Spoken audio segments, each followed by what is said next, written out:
time in coming. At first, there were no human rights.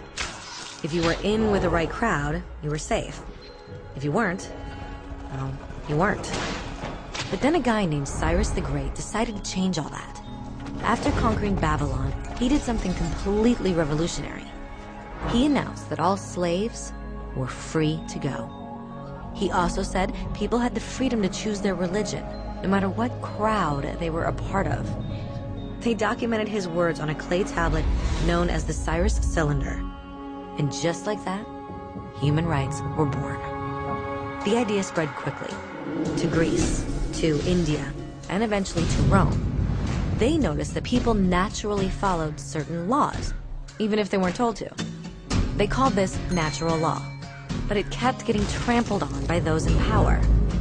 Not until 1,000 years later in England did they finally get a king to agree that no one can overrule the rights of the people, not even a king.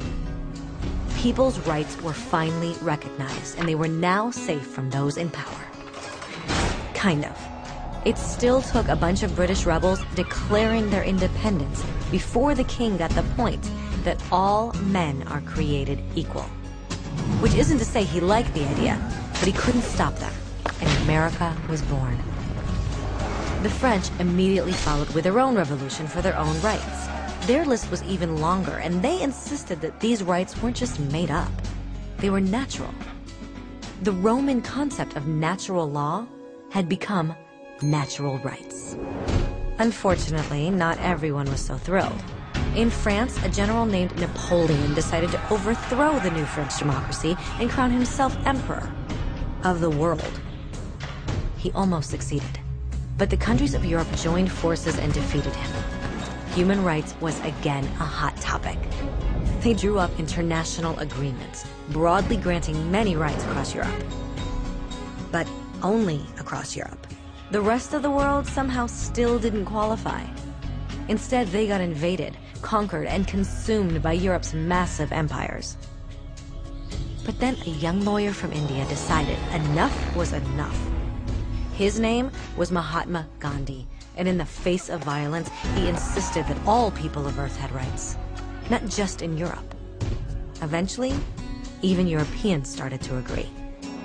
But it wasn't going to be that easy. 2 world wars erupted.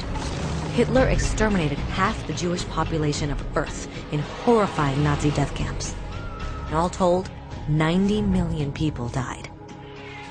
Never had human rights been so terrifyingly close to extinction. And never had the world been more desperate for change. So the countries of Earth banded together and formed the United Nations. Their basic purpose was to reaffirm faith in fundamental human rights, in the dignity and worth of the human person.